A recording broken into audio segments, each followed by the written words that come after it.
Tere! Mina olen Eija Aus ja sa vaatad Rahvaraamatu sisuhäälingut Raamaturännak. Täna on mul siin külas kirjanik, psühholoog, töönõurija Tiina Saar-Veelma. Tere! Tere! Ja põhjusid on palju, aga üks on, et sul ilmus sel kuul uus raamat. Tööõnn algab seal, kus lõpeb võltspositiivsus koos Raimo Üleväraga. Palju õnne! Aitäh! Kas sa ise aimad ka mitmes raamat see sul on? 11 siis. Ja su viimased 2 raamatut enne seda on olnud ilukirjandus, novellikogu ja luulekogu. Aga kuidas üldsegi see juhtus kunagi, et sul esimene raamat ilmus? See on väga tore küsimus ja ma just mõtlesin sellele hiljuti ja sellises pidulikus võtmes, et oli siis siin selline elev sündmus mu elus, kus ma astusin üles luule slämmil ja jõudsin finaali ja see toimus kõik Paide arvamusfestivalil ja siis mul äkki tuli pähe, et oi, et see on teatud mõttes nagu juubel, et on aasta 2025 ja aastal 2005 astusin mina sisse Eesti Ekspressi kirjastusse toona ja mul oli selline grandioosne mõte, et Eesti selline, ma nimetaks nagu noor luule või selline harrastaja või asjaarmastaja luule, et see on nagu selline kihvt asi, aga et see on kuidagi varjus. Ma olin tol ajal Poogna liige, et see on siis selline luulerühmitus. Ja siis ma läksin ideega, et mis oleks, kui koguks need sellised naksakamad autorid kokku ja äkki mina ise ka nende hulgas ja siis avaldaks ühe sellise kogu. Ja siis see toimetaja vaatas mind niimoodi. Ja nagu, et no jah, et ilus mõte, aga et luule ei müü. Ja siis ma siis pidin justkui nagu leppima sellega, aga enne kui ma uksest välja astusin, siis ma ütlesin, aga üks teine teema on veel, mis mind kõnetab, et see on tööõnn ja tööelu. Ja siis ütles, et selle raamatu kirjuta kohe ära. Nii et siis ju läkski sedaviisi, et aastal 2005 ilmus mul esimene raamat pealkirjaga Kuidas võita maailma parim töökoht. Ja siis, ja tol samal aastal sündis ka mu teine tütar ja siis läks nagu väga lõbusalt, et oli siis 2005 ja sündis tütar ja raamat ja 2006 aastal sündis ka tütar ja raamat ja kui 2007 aastal ma siis 3. raamatut niimoodi koostasin ja pusisin selle kallal, siis inimesed piidlesid mu kõhtu, siis mõtlesin, oota, stopp, et lastega ma teen siis nüüd pausi ja nii ongi läinud tegelikult, et raamatuid on tulnud veel, aga tütreid on siis 3. Aga et praegu sa ütlesid, et see avaldamistempo, et täiesti 2005, 2006, 2007, et kuidas minu jaoks, kuna ma kirjutan ilukirjandust, siis minu jaoks see tundub nii suur tööraamat kokku panna, et kas sul on mingisugune nagu selge distsipliin, kuidas sa seda teed või et mingid muud tööd, mis sa tol ajal tegid, et kuidas sa kuhu sa paigutasid selle raamatu kirjutamised nagu väikeste beebide kõrvalt ja ma ei tea, või et oligi see, et sul olid väiksed lapsed, et siis sa ei pidanud muud tööd tegema, sa said pühenduda sellele või? Jah, et võib-olla nagu sisulises plaanis ma arvan, et see oli kõik minus pulbitsenud juba päris nagu kenake aega, et ma ju tegelikult sellesse niimoodi psühholoogiast nagu sellise psühholoogina sinna tööteemade ja tööelu vaatesse ma olin olnud juba teel, ütleme seal 5 aastat. Ja siis nendest teemadest jutlustada seal siis kuskil Delfi rubriigis või tegelikult meil oli Päevalehe vahel ka erileht, nii et ma kuidagi olin neid mõtestanud nii piisavalt, et noh, mul lihtsalt oligi põhimõtteliselt, nagu sa ütled, vaja seda aega ja see on tegelikult tõsi, et noh, laste kõrvalt see on omaette keerukas, eks. Aga mul võib-olla ka vedas, et me elasime tol ajal Uues Maailmas, Pilve tänaval. Väga romantiline. Elasin Mulla tänaval enne, siis kolisin Pilve tänaval, et tegin väikese upgrade oma elus. Ja siis meil oli selline armas avatud korter, mille me abikaasaga olime koos disaininud või kujundanud. Ja siis oli nõndaviisi, et tema siis võttis selle toidetud beebikese ja läks kärutas ja siis mina nii kaua kirjutasin ja trükkisin ja hiljem ma tegelikult ikkagi omandasin või on see mul alati olnud see võime, et ma olen võimeline keskenduma nii, et sadagu või pussnuge ja valgeid hiiri, aga et kui mul on nagu see hoog üleval ja inspiratsioon või tähtaeg või mingisugune otsus, et ma nüüd pean kirjutama, siis ma olen võimeline seda tegema ka mürarohkes keskkonnas või noh, ikkagi lükkama kuidagi need muud katkestused kõrvale. Et jah, et aga me olime mõlemad sellised vabakutselised hipi ettevõtjad, et meil kuidagi õnnestus kokkuleppe sellisel viisil teha, et ma sain neid raamatuid kirjutada. Ja edasi, nii siis on siis 3 raamatut, siis 11, et kuidas need järgmised raamatud tulid? Tegelikult oli nõndaviis, et ma ei läinud otseselt kuhugi enam kirjastuse ukse peale koputama, et need kuidagi tulid siis justkui sellise müksamise või mõnes mõttes nagu sellise tellimuse toel, et näiteks kui selle tööga õnnelikuks või kuidas võtta maailma parem töökoht raamatuga, ma tulin Eesti Ekspressi kirjastusega välja, et siis Äripäev pöördus minu poole küsimusega, et midagi sellist oleks vaja ka organisatsioonidele. Ehk mõnes mõttes need järgmised raamatud nagu läksidki nagu spetsiifilisemaks ja näiteks kui ma uurisin ise mingisugust teemat, mis minu meelest oli tohutult elev ja mida ma kogu aeg nagu nägin, et inimesed mõtlevad nii, sest ma ju tegutsesin ka psühholoogi ja karjäärinõustajana juba siis ja töötasin organisatsioonidega ühel hetkel, et siis mul kuidagi sellist nagu põlemist või mingi taipamise lihtsalt nagu tekkis ja see tundus nagu loomulik need asjad kuidagi kinni püüda ja siis ka teha nagu kättesaadavaks meie inimestele, sest tõsi on ju see, et kõik selline suur osa igasugusest eneseabikirjandust on ju varasemalt ikkagi tulnud mujalt meile, mis on olnud tõlkekirjandus.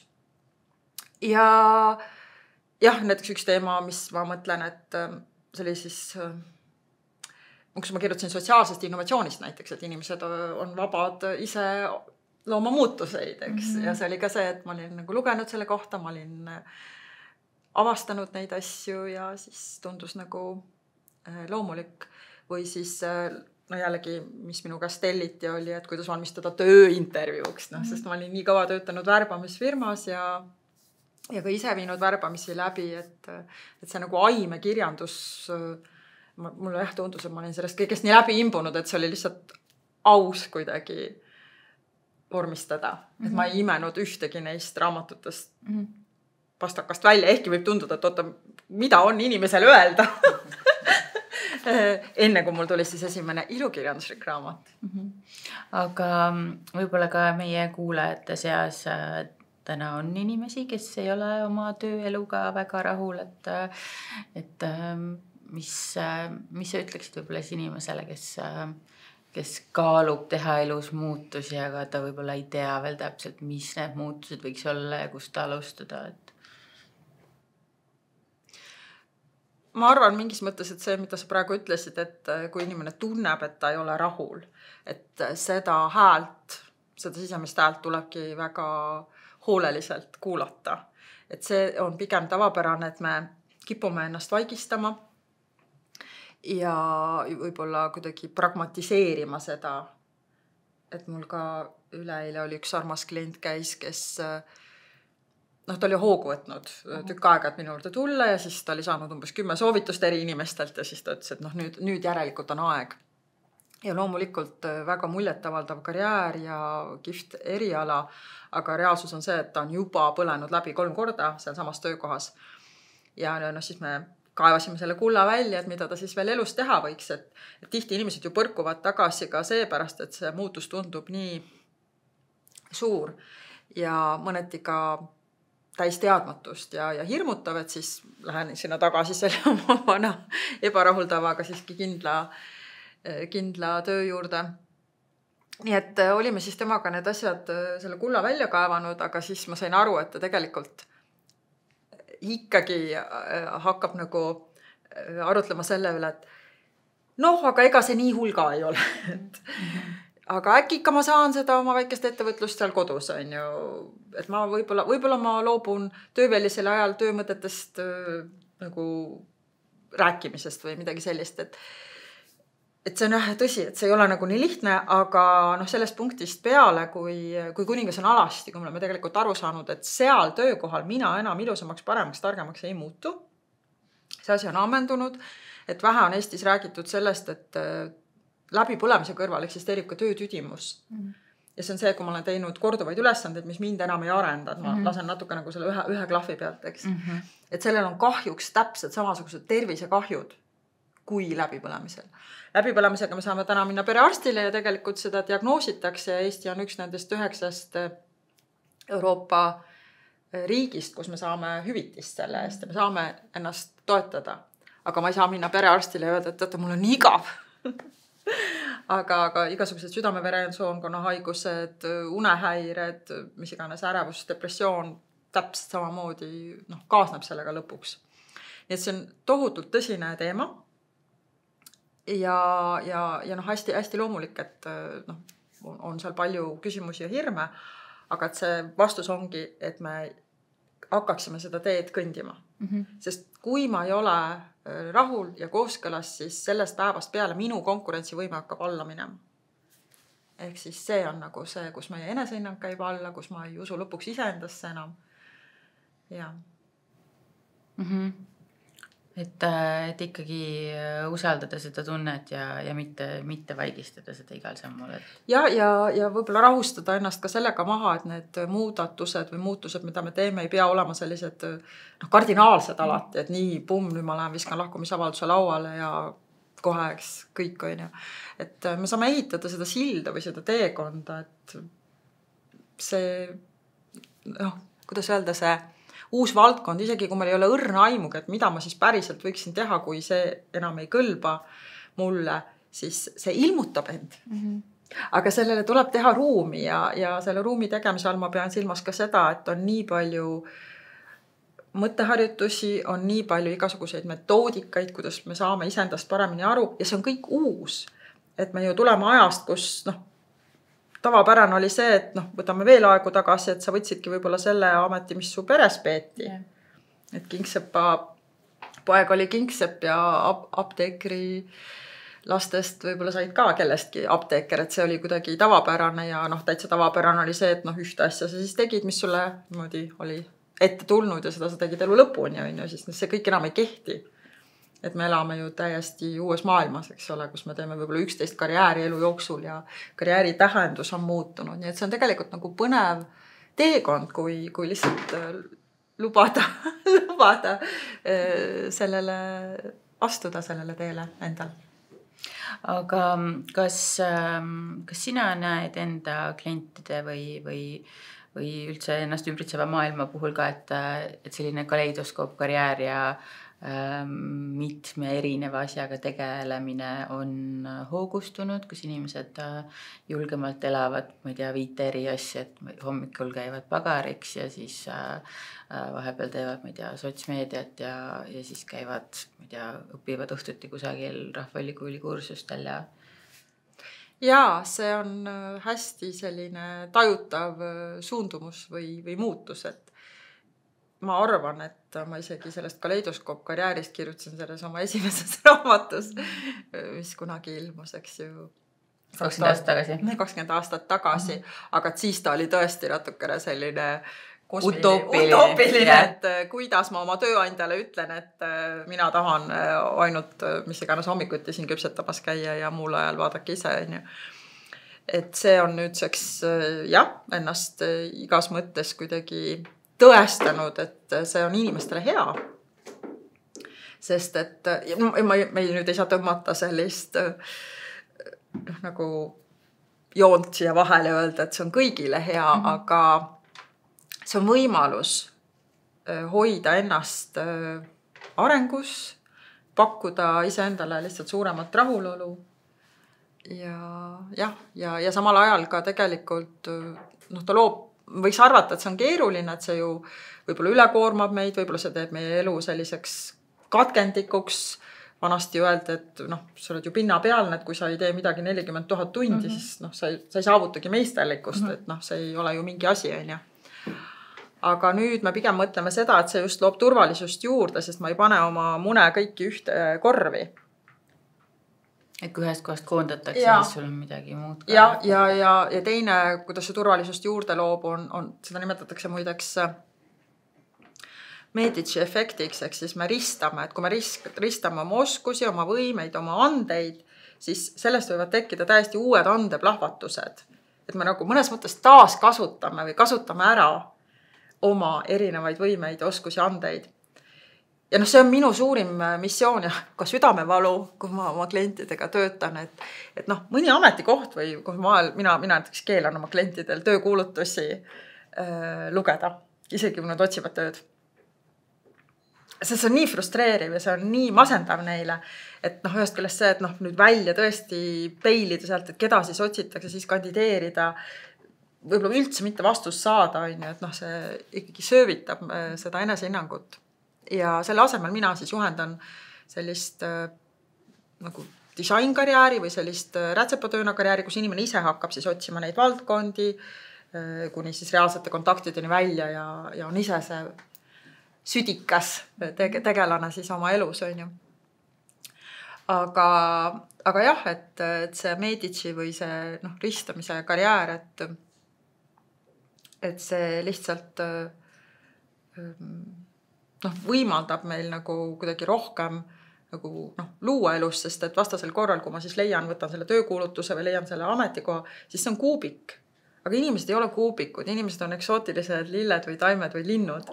Ma kohe vahel joonistan oma klientidele, et kujuta nüüd ette, et sa pead siia kuubikusse ronima, eks, et see kõik äge, ilus, armas, mis sinus on, see jääb ju kuidagi üle või läheb raisku, et see ei ole üldse perma, see ei ole üldse öko.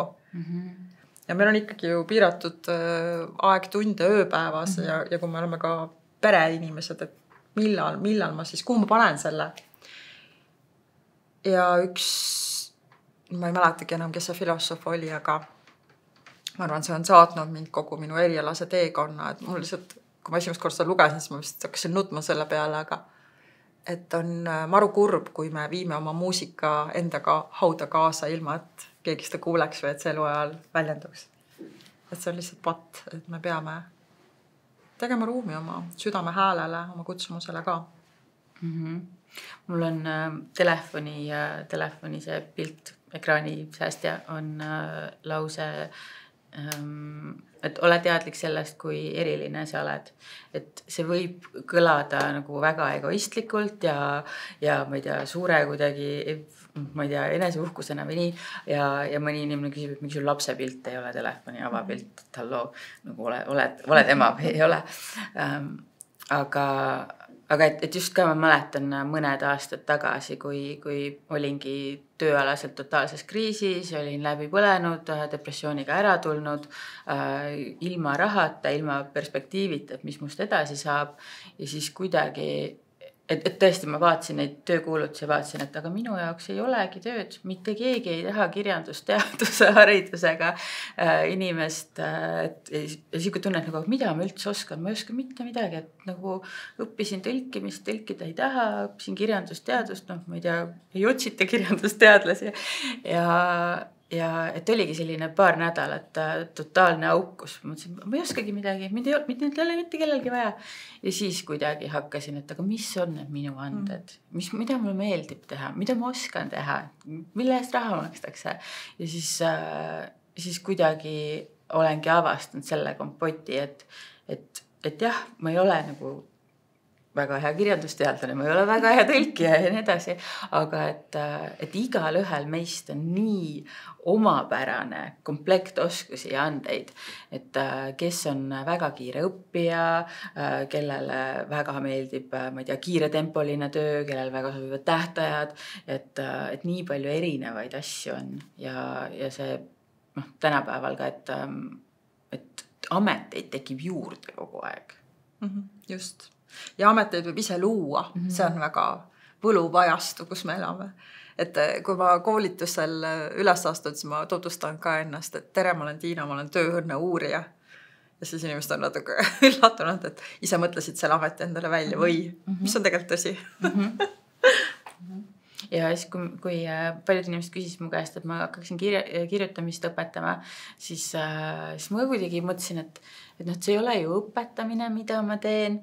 Siis kuidagi sain aru, et tegelikult ma ju nagu coachin ja siis kuidagi tuli see mingi loovuscoachi termin ja ise mõtlesin välja ja siis vaatasin TikTokist creativity coach. Maailm on täis creativity coach, aga lihtsalt ma ei teadnud, et sinna niisugune amet olemas on.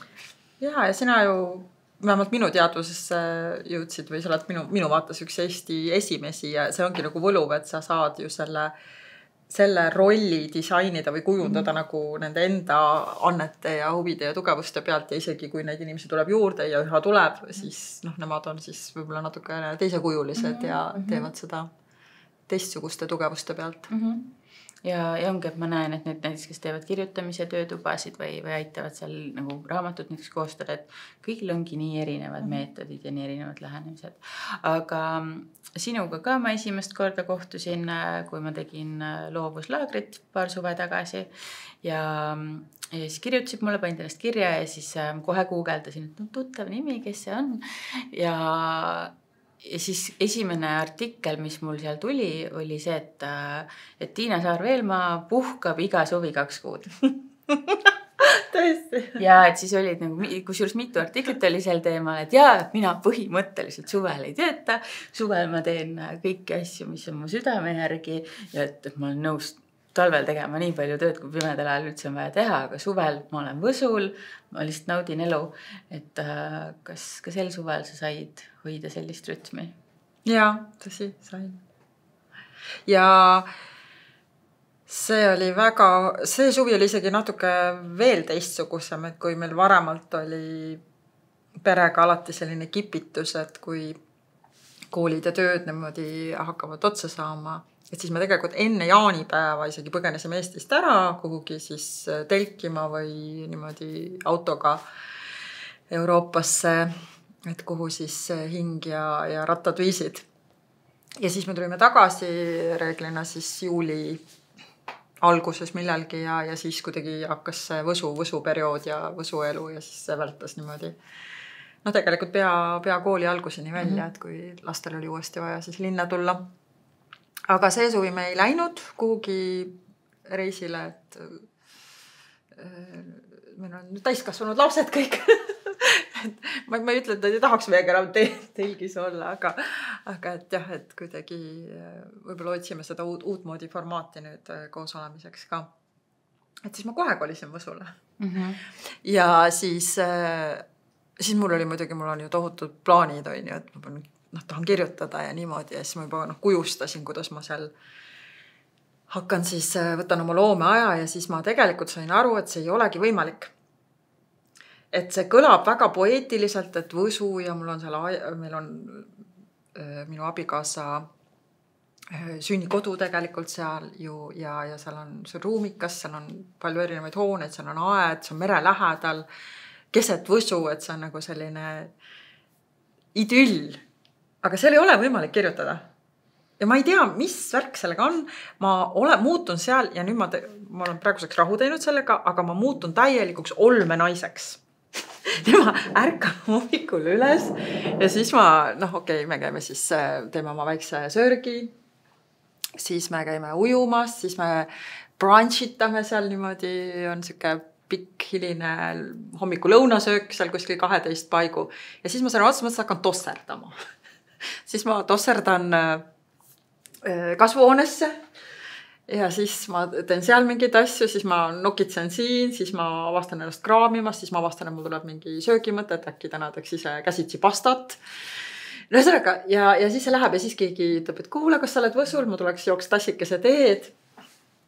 Nii et sisuliselt, ma andsin alla lõpuks kuskil poole kuu peal. Ma sain aru, et see ei õnnestu, et siis selleks kirjutamiseks ja loometegevuseks ma pean põgenema ära kuhugi. Aga sain ka aru sellest, et nii ongi hea. Et mul täpselt sellist lihtsat elu, arvestades kui intensiivne on siis see tööperiood, kus mul on võib-olla päeva jooksul väga-väga erinevad kliendid ja mul on ka pikad nõustamissessioonid, eks ju, 2 tundi. Et see on väga intensiivne ja koolitused, eks ole, samamoodi ja kogu see vastutus ja kogu need ümberlülitused ja kõik ja need mured elu üle, et mul oli vaja seda lõdvestust ajule, kus mul ei ole päevaks plaane, kus ma ei pea ja kohustusi ja ma ei pea mitte midagi tegema. Ja et ma tõesti kogesin seda, kuidas mu aju puhkas välja, nii et kui ühel hetkel ma siis sain sinna Võru linna kirjutamiskorterisse või tegelikult see on lugemiskorter, aga ma tegin sellest kirjutamiskorteri, siis mul tuli nagu külluse sarvest. Ja see on tõesti, mulle tundub, et üleüldiselt eestlaste jaoks nii keeruline teema puhkamine, et enamik inimesi, keda ma tean, siis puhkuse ajaks plaanivad tohutud, ma ei tea, majaehitused või tohutud, ma ei tea, reisi järel, kontsert, teater, kino, dekolte, et sellist nagu molutamist ja tõesti, et aju puhkab ja mida ma näen ka tänapäeval, et jah, et ühelt poolt on see nutitelefonid, et inimesed palju scrollivad, aga ka viimasel ajal nii palju jutuks tulnud seda, et nii palju on kvaliteetseid podcaste ja et inimesed ütlevad, et ma ei tea, nii kui ma kuhugi kõnnin, nii kui ma kuhugi sõidan, ma alati panen endal mingi enesearengu podcast, et kuidas olla parem töötaja, kuidas olla parem ema, kuidas olla parem inimene, kuidas nagu, et lihtsalt ei olegi seda hetke enam, kus inimese aju saab korraks olla mingi jah, täpselt. Jah. Aga sul ilmus luulekogu paar aastat tagasi, kas ma ütlesin Moonid, või eelmisel aastal? See oli, jah, eelmisel aastal. Millal sa luulet hakkasid kirjutama? Luulet ma arvan, et ikkagi sellise eelteismelisena ma ikkagi juba midagi sellist väga ängistavat täheldasin üles. Jaa, et mul on tegelikult see kaustikukene kuskil olemas ka veel ikka, et siis sealt, kui ma neid daatumeid vaatan, et see oli mingisugune. Ja 72 sündinud, 81, 2, midagi sellist on need esimesed sellised lapselikud hüüatused seal. Kas pärast selle kogu ilmumist oled sa veel kirjutanud luulet? Jaa, jällegi see avas suuresti ju tänu sinule tegelikult, et sa nii oskasid mind nii leebelt ja samas südikalt nagu nügida või müksata, et see kogu ikkagi sai sellisel moel ilmuma. Ja siis see tekitas nagu sellise hästi suure himu kirjutada. Ja kuna seal oli ka teadlik valik, et me võib-olla kõige uuemaid tekste sisse ei pane, et siis tegelikult see 2024, 2025 on nüüd olnud ikkagi viljakas. Aga viljakas. Ja siis ma avastasin uue žanri, et ma ei teadnud, et ma oskan kirjutada lavaluulet. Et sattusin asjaolude kokku langevusel siis luuleprõmmule, küll kuulama alguses Joonas Veelmad, lihtsalt ta meeldib mulle. Ja siis seal, ja ma olen varem esinenud luulefestivalil Võsul, on ju. Ja siis seal korraldaja müksas mind, et kuule, et meil paar inimest ei tule mõtta, et sa ei taha tulla. Ja mina kohe läksin nii ärevile ja siis sellisel hetkel ma ikkagi loobusin, aga siis meil jäi kokkulepe, et ma lähen sellele karussellile. Ja siis seal on nüüd väga konkreetsed reeglid, et sa pead siis 3 minuti sisse lugema ja siis ma algul lappasin oma luuleraamatut ja lappasin oma uusi tekste ja mis ma siis vahepeal olen loonud, et mis siis sobiks sellesse formaati ja kuidagi nagu ei tundunud nagu õige.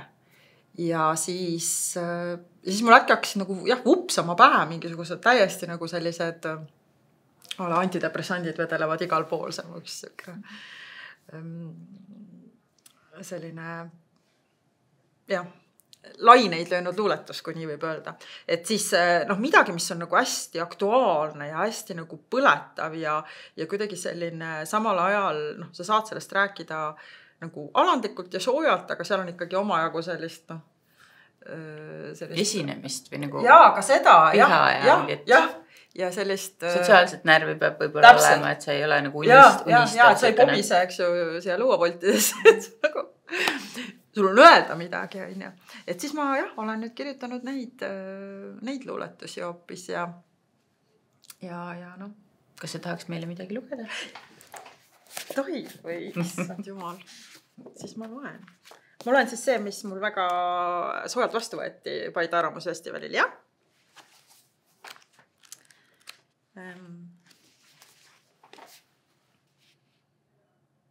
Tulen Tallinna ja muutun kohe ülbeks. Elan maal ja olen alandlik. Saan raha ja muutun kohe ülbeks. Loen sente ja olen alandlik.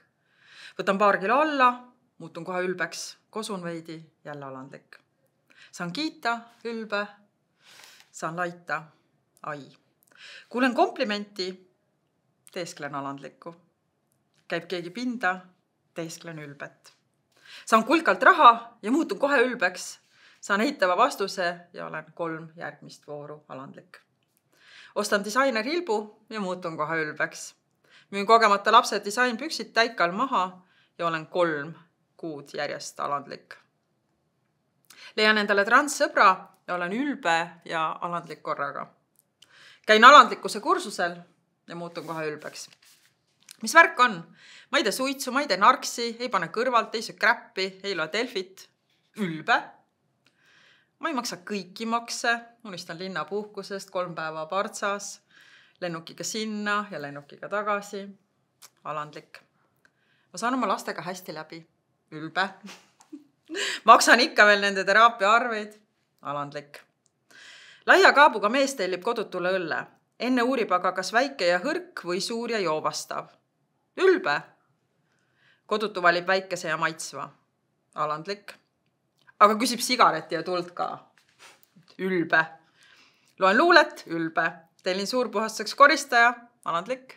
Ei, ülbe. Esinen Arvamusfestivalil. Alandlik, ülbe. Panen päikseprillid ette ja muutun kohe ülbeks. Mida vittua? Soomeksi ülbe on sama, mikä viroksi uhke. Näete, oskan soome keelt. Ja muutun kohe ülbeks. Ma olen õnnelik, ülbe. Ma olen pettunud, alandlik. Kuulan Arvo Pärti, ülbe. Olen Arvo Pärt, alandlik. Olen pärit Rakverest ja ilma Pärtita oleks lihtsalt piinlik. Lasen jalakäia üle tee, ülbe. Olen ise see jalakäia, alandlik. Postitan, ülbe. Ei postita, ülbe. Saan Delfi kommentaariumis peksa nii, et tolmab. Alandatud. See inimene, kes mi psüühikahäirega värdaks sõimab. Alandatud. Lõpuks saan ägeda põiepõletiku veel sinna otsa. Alandlik, alandatud. Aga ma julgen sellest ju sulle rääkida. Ülbe, alandlik, aga sina? Ülbe, alandlik.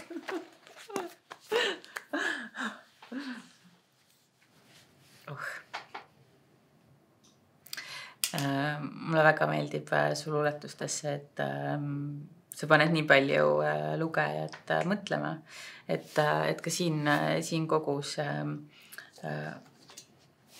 ütleb ka Doris Kareva, et sümpaatseks teeb psühholoogi haridusega luuletaja eluterve võime suhtuda iseendasse ja maailma mõistva muigega, nagu kui juures olevad pildid näha oli. Et see psühholoog siin taga on ka midagi sellist, mida enamikel luuletajatel ju ei ole, et see selline inimese tundmine igalt poolt paistab välja. Aga mis sa praegu kirjutad? Päris mitu asja on niimoodi näppude ligi, et üks, mis ma juba ammu tegelikult sinu kursusel niimoodi sai algust tehtud sellise romaanilaadse teekonnaga. Et seda ma pusserdan edasi. Siis on mul Peep Hasaluga kaasa ühe näidendiga toimetame ja siis luuletusi ikka kirjutan. Ja siis mul on nüüd tulnud selline huvitav uus asi, et mult küsitakse päris palju selliseid natuke teistmoodi arvustusi ja ka ütleme raamatute tahakaanele, et kus ma olen siis ka mingis mõttes justkui kirjutan, aga et siis kuidagi kellegi teise loomingu najal. Ja see on tegelikult ka olnud hästi võluv, et ma olen filme käinud avamas, mis on võib-olla kuidagi oma olemuselt psühholoogilised, et selliseid asju. Aga räägi palun sellest novellikogust ka, jutukogust Sireli lillad stiletod. Et mis ta sinu vaates on? Kuidas see sündis? Kas ta on autobiograafiline või mul nii palju küsimusi? Autobiograafiline on ta kindlasti selles mõttes, et ta on saanud inspiratsiooni minu enda elamise kogemusest, et kas Berit Kassian on öelnud seda, et enda loo jutustamine on inimõigus, et me jutustame ennast. Aga ma arvan, et mul on võib-olla endal isegi nagu raske hinnata, aga ma olen läbi imbunud sellisest lugude jutustamise kunstist, mis oli meie peres hästi tavaline, minu ema armastas seda ja kuna ta oli sellise näitlemise ja lavastaja taustaga, et siis tal oli alati see draama, selles mõttes draama, et see oli alati nagu hästi värvikas ja see oli hästi elav, kuidas ta rääkis. Nii et ma olen ise ka mõelnud, et olgugi, et need on inspireeritud päris elu sündmustest, siis need ei pretendeeri nüüd otseselt dokumentalistikale, et need on rohkem nagu sellised võib-olla nagu sellised nagu fotod või mälufotod, mida ma siis jutustan siin sõnadega uuesti või maalin nii-öelda sõnadega uuesti siis seda pilti.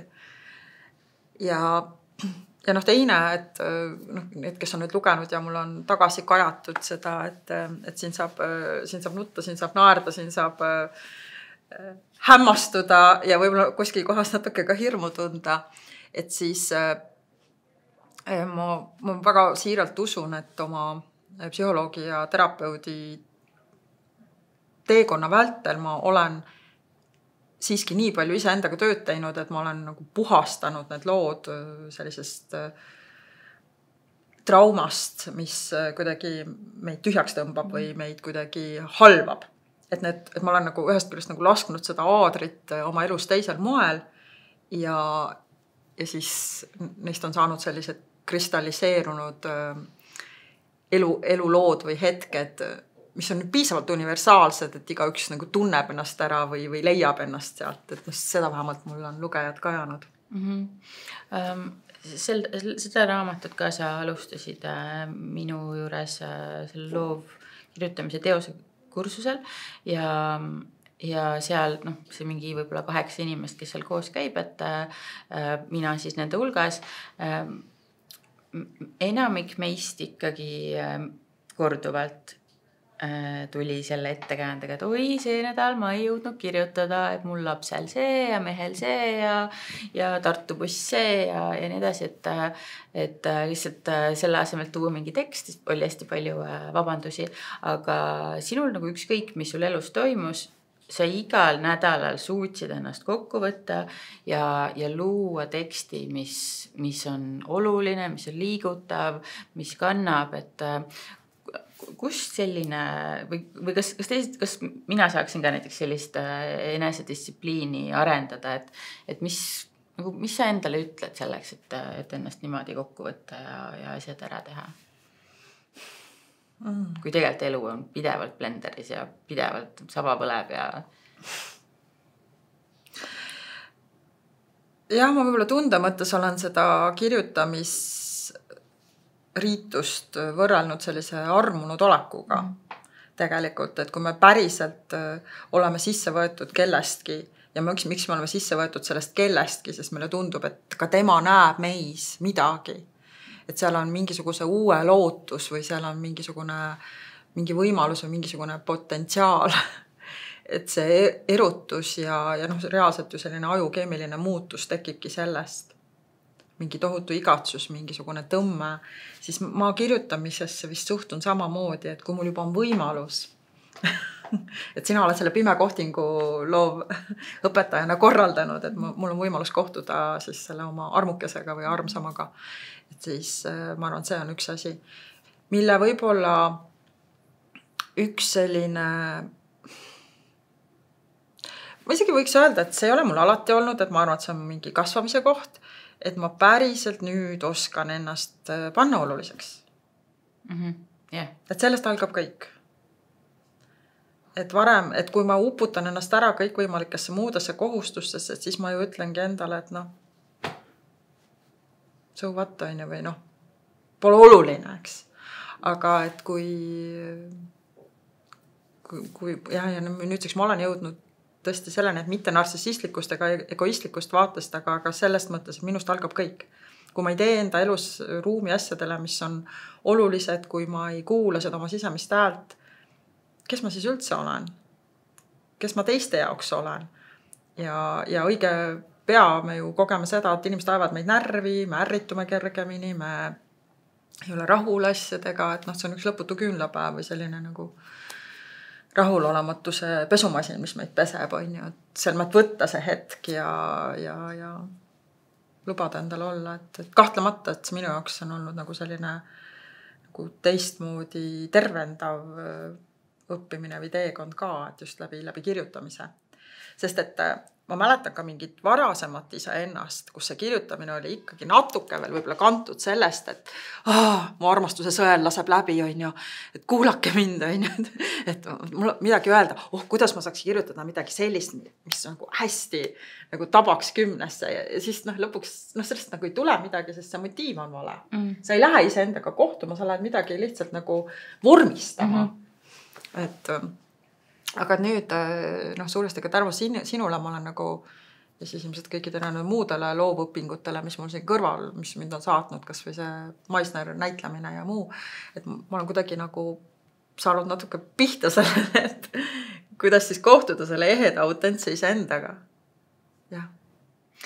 Palusin sul täna võtta ka kaasa mõned raamatud, mis on sind viimasel ajal vaimustanud või mis on su elus olulised olnud, et mis sa kaasa võtsid? See oli väga tore ülesande. Kõigepealt mõtlesin, et issa, ma ei tea midagi kaasa võtta ja siis ma läksin oma raamaturiiulite juurde ja siis ma vahetasin koti mitu korda suuremaks kogu aeg ja siis sain aru, et ükskõik mida ma võtaks, see ei ole piisav, on ju. Aga ma võtaks võib-olla niimoodi kokku, et viimased 20 aastat on minu elu kujundanud suuresti Loomingu Raamatukogu. Ma olen tellija. Ja siis täitsa võimalik, et kuna ma teen seda kaleidoskoop-karjääri, ma tõesti jagan ennast väga paljude asjade vahel, siis minuni ei pruugi võib-olla jõuda kõik head teosed või ma ei ole süsteemne lugeja. Ja pidevalt tegelikult ma sarjan või mul on üks hääl kuklas, kes ütleb, et sa loed liiga vähe, siis ma kohtan mõnda meie kursusekaasast loovkursused, kes põhimõtteliselt loeb raamatu päevast ja kirjutab sellest arvutuse kudrid, siis ma mõtlen, et issa, ma olen täiesti labane tegelane siin temaga võrreldes. Aga Loomingu Raamatukogu on mind siis tohutult rikastanud ja ma olen sattunud siis tänu sellele selliste teoste peale, mida muidu võib-olla ei oleks juhtunud. Näiteks 2000, seda ma ei leidnud raamaturiiulist üles ja ma laenan ka raamatuid välja, et võib-olla kõik ei jõua ka minu juurde tagasi. Aga näiteks selline raamat nagu Per Olov Enquist alla tõugatud ingel. Ma ei tea, kas ei tule. Ühesõnaga, ma ei hakka siis siin ma ei tea, kas inimesed saavad seda kätte, aga miks see raamat näiteks ka oli mulle hästi oluline, et see loob minu meele sisse mingi täiesti uue ruumi. Et ta muutis ära armastuse tähenduse, ta muutis ära mingisugused inimeseks olemise kriteeriumid et noh, lihtsalt hästi põgusalt ütlen, et ühel mehel seal nad töötavad mingis söekaubanduses, et tal on nagu suur rätik peas ja kõik teavad, et tal on mingi puue. Aga see puue on see, et tema pea seest kasvab välja üks naise pea. Ja see on hästi ilus naise nägu ja pea. Ja tal on ka isiksus. Kujuta juba ette minu. No, ja siis läheb edasi, et siis on, eks ole, see ka, mis mul oli hästi pikka aega ka minu klientide soovituslistis, et Stieg Larssoni Sina magama pesen nõud, et täiesti poeetiline ja armastus täis jutustus vananemise ilust. Noh, ka mis kuidagi nagu muudab kõik või tekitab nagu täiesti teised uurded sinu mõistmisesse ja hinge sisse. Ja siis kõige viimati, kui ma nüüd mõtlen, et mul on kuidagi vist nagu, äkki mul on nagu 3 sellist lugemise, sellist püha postulaati. Et mul on just see minu meele sisse ruumi tegev, uurdeid tegev ilukirjandus. Siis mul on see inspireeriv erialakirjandus, mida ma ka ju tegelikult ahmin ja näiteks kas või see väsimuse ühiskond, minu valdkonnaga ta ju tohutult haagib. Et see seletab nii mõndagi, eks ole, miks me väsime ära, miks me oleme võlgu, tärkad hommikul üles ja juba olen võlgu, on ju. Et või siis jah, nagu veel erialasest rääkides, siis täiesti muutis minu arusaama suhetest, eks ole, Tiiu Polsmani Perekonna varjatud seadused, mis viis mind õppima konstellatsiooni ja süsteemset teraapiat. Et mulle tundub ka, et raamatud mitte ainult ei inspireeri mind minu elus, vaid nad on ikkagi nad on nagu minu perekond või nendel on nii tohutu nagu selline kujundav mõju või suunav mõju, et ma päriselt nagu võtan asju ette ja ma olen ka see lugeja, kes ikkagi pildistab neid olulisi tsitaate, mul on eraldi tohutu pikk dokument, heade ideede nimekiri ja siis ma kasutan neid tsitaate ja siin Loomingu Raamatukogus palun väga, eks ole, siin viimased pärlid, Kairi Look.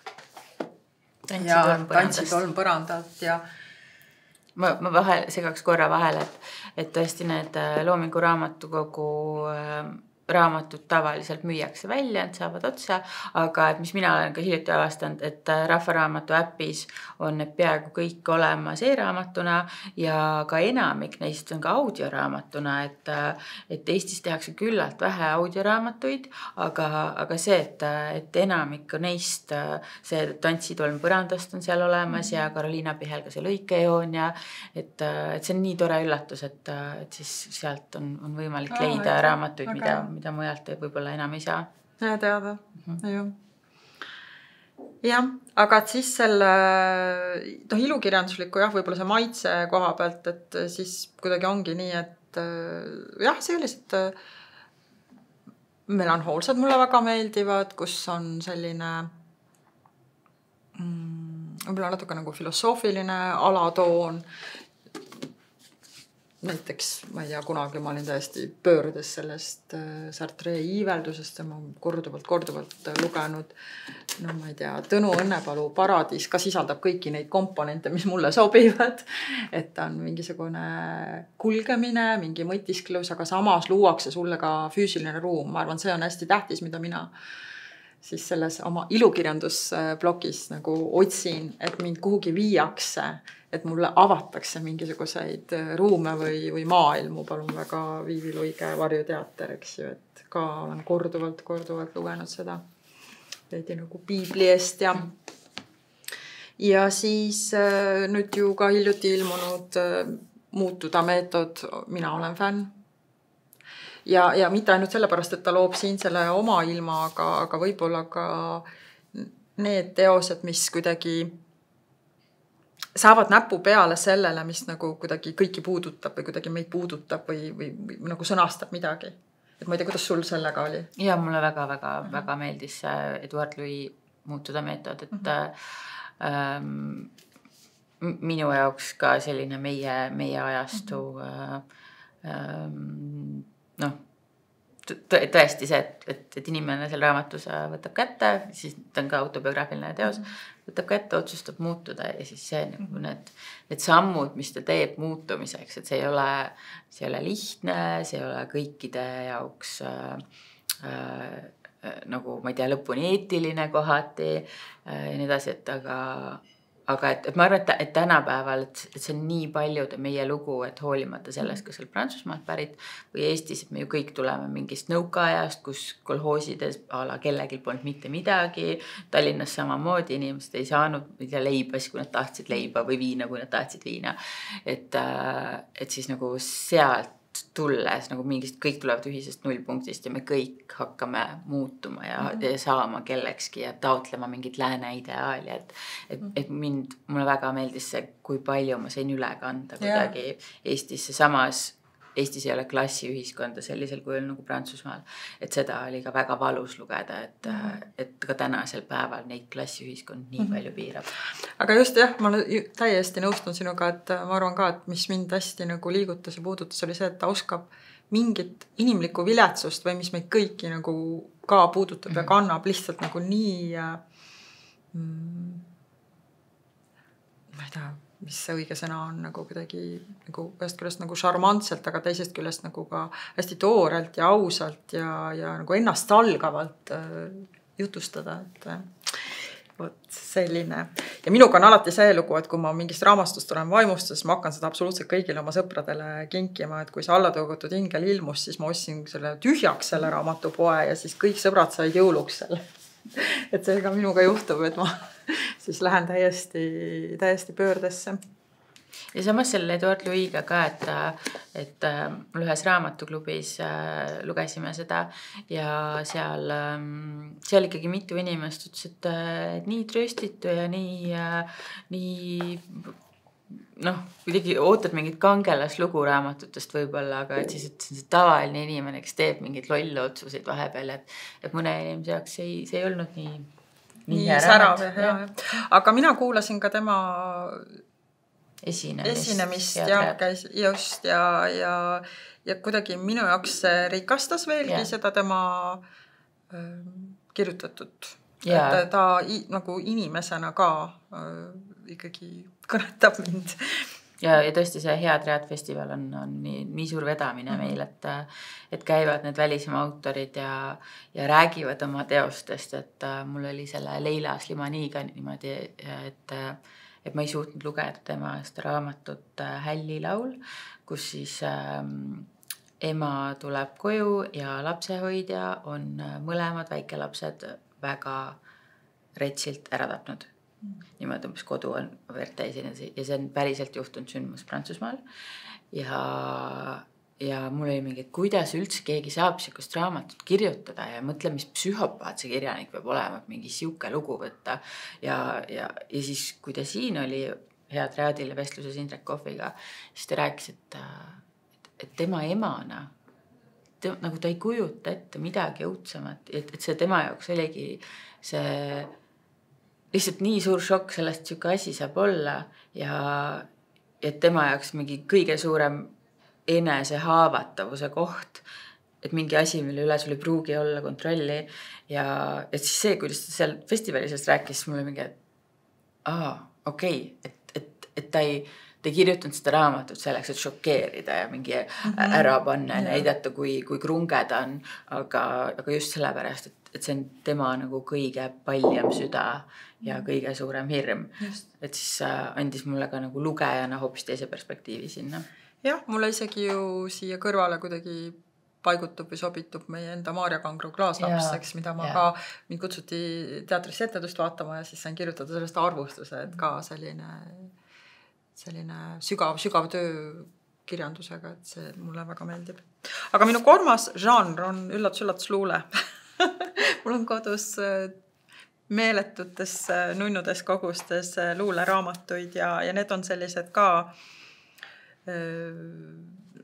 ühest küljest nagu sellised öökapi teosed, mida sa aeg-ajalt võtad lihtsalt suvalisest kohast lahti, et nii, mis täna nüüd siis on see päeva mõte või midagi, mis meid kohe nagu muudab mu sellist seisundit, on ju. Ja siis, ja üldse, et mul on vahepeal mul läheb täiesti käest ära, et minu pool voodi ümbrusest on niimoodi kaetud raamatutega. Ma vist kunagi tegin sellest foto ja postitasin, et see on mingi haigus ja siis Jan Kaus ütles, et kui see on haigus, siis tema tahaks minuga samas palatis olla. Et mul on jah võime ka mitmeid raamatuid samaaegselt lugeda ja mis sa salata, et osad vahel jäävadki ka niimoodi sinna poolde vinna, et siis kunagi hiljem lõpuni lugeda. Aga seoses luulega siis teine minu suur armastus on siis Värske rõhk, nii et see minul käib ja seda mina loen ja ma olen väga elevil alati siis selle nagu uue nii-öelda noorkirjanduse ja noorluule osas. Näiteks siit ka üks hästi kõnetav mõte, see on tõlkelugu siin, aga Sami Langerert, keda siis prantsuse keelest tõlgib Leon Hagel, on väga toredad sellised miniatuurid või päevikulaadne kirjeldus siin, aga ta ütleb siin ühe tohutult ilusa mõtte. Kas pole mitte nii, et kirjutamine toimub juba kirjutatud raamatute ridade vahel? Mind kuidagi väga puudutas see. Et kui sa ise midagi kirjutad, siis see võibki olla, eks ole, kõik see segu ja see, mis on sind kuidagi kõnetanud ja siis sa nagu kirjutad sinna ridade vahele juurde asju, on ju. Jah, ja siis võib-olla sellel meil on hoolsel lainel jätkates Tõnis Vilu Vana hing näiteks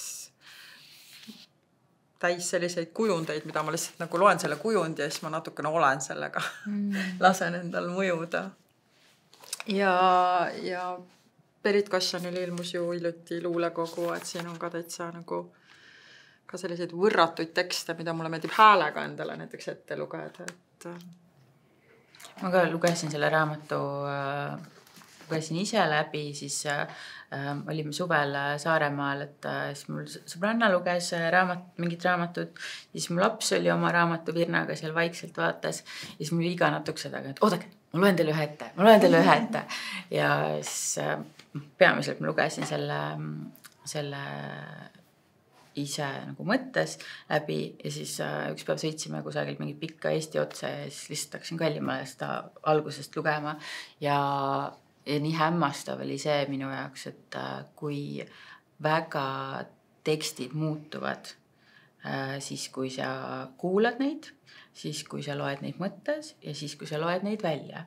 Et siin on näiteks üks tekst on ühest tüdrukust, kes pärast sõda või pärast küüditamist taas kohtub oma isaga raudteejaamas ja Berit luges seda esitlusel ette, siis ma olin seda ise lugenud mõttes ja kui ma seda häälega lugesin, ta eest niimoodi nutsma, ma lihtsalt mingid hoopis teised tunded tulid juurde, et Jan Kausiga ka siin rääkisime seda, et viimasel ajal on nii suureks naudinguks saanud see teiste inimeste luule paljusti ette lugemine.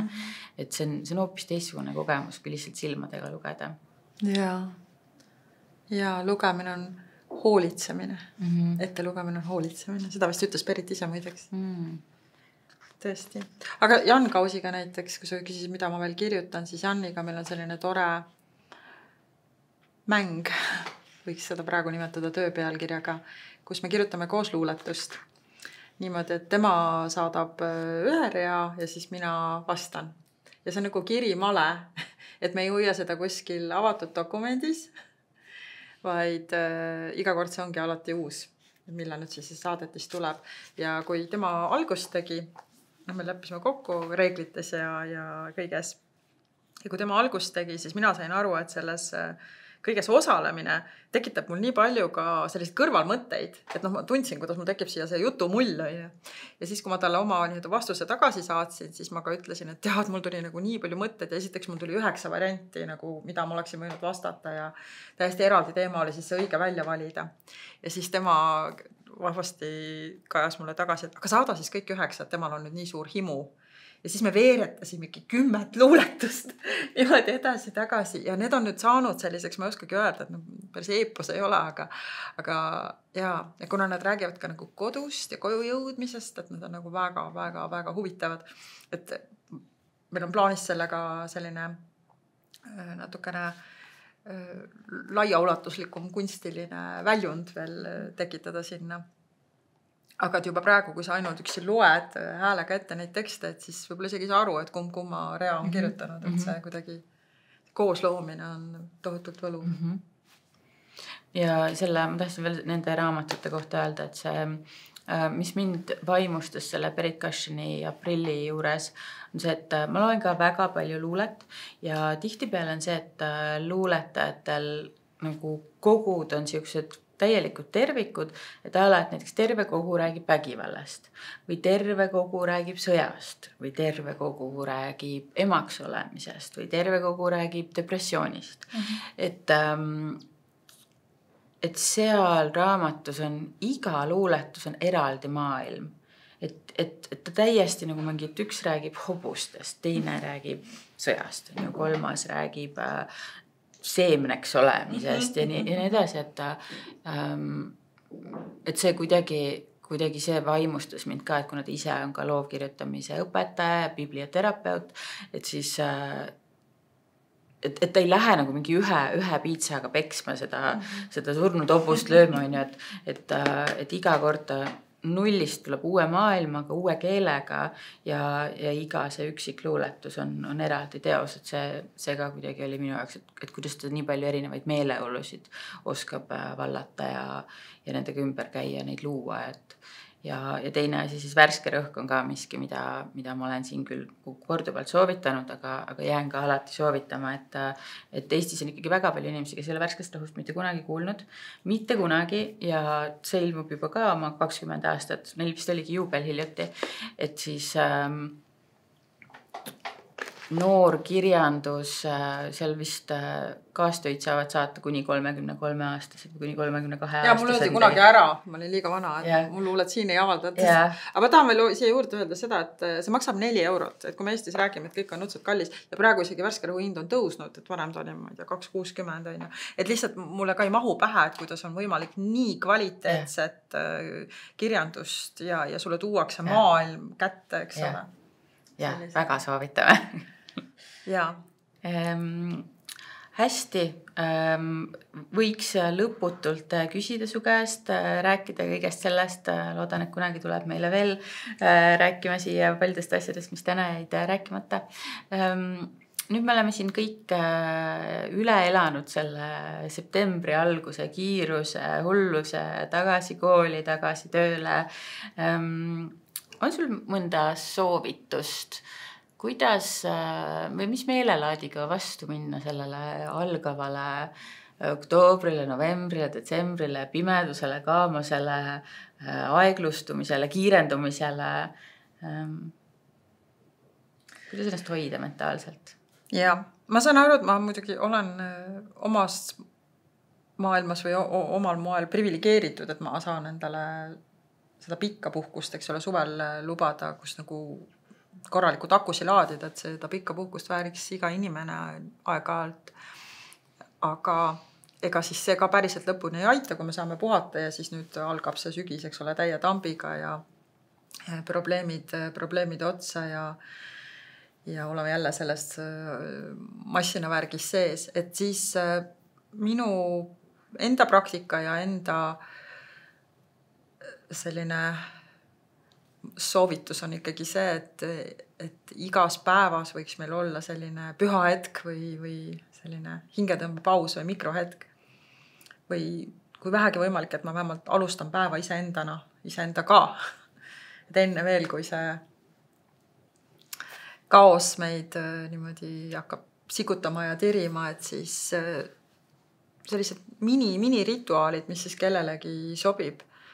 Et ma ise ka, kui ma ei ole nüüd nii kõva sporditegija, et ma kohe hommikul lähen kuhugi torman jooksma, aga ikkagi ärkan üles ja hõõrun ennast siidikindaga ja siis teen oma ajurveda harjutusi ja joon klaasi sooja vett sidruniga ja kuidagi nagu proovin rahulikult selle päeva sisse tulla, et vahel see muidugi tähendab seda, et mitte ainuüksi, et tuleb parem ärgata, vaid et tuleb parem magama minna. Et hea uni algab juba ju eelmisest õhtust, eks ju. Ja magama minna ja ärgata võikski erinevatel kuupäevadel.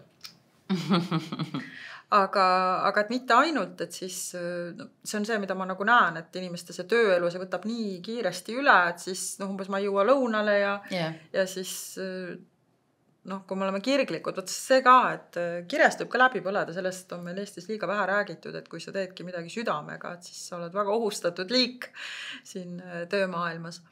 Aga siis jällegi sellised väikesed tarkused, et lõuna on püha, et ma võtan ikkagi vähemalt selle hetke ja kui ma olengi siis seal, ma ei tea, kontoritööl või vahet ei ole, töötan kuskil laos või tootmises, et kas ma saan korraks minna välja, kas ma saan korraks vaadata, et mis värvi taevas täna on või millised pilved täna on ja ikkagi haugata sellist armastusega tehtud toitu ja võib-olla jalutada ja korraks jällegi või kuulata siis mingit head muusikat või teha, Anni Kuusikul on näiteks 3 minuti hingetõmbepaus, meditatsioon SoundCloudis, tasuta, üleval. Selle aja ikka leiame, 3 minutit, pane klapid pähe ja korraks lubad oma närvisüsteemil lõõgastuda.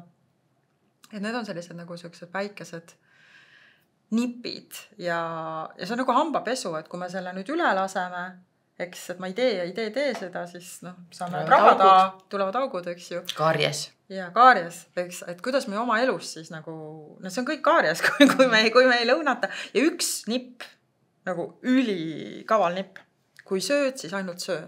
Et palun ärge rääkige lõuna ajal tööjutte. Et seal juhtub üks selline lugu, et mingist isegi kui see on põnevad tööjutud, siis ta viskab, eks oleme selle kortisooli üles, aga su organism vajab just seda nagu neid head kemikaale, et nagu rahulikult seda toitu seedida.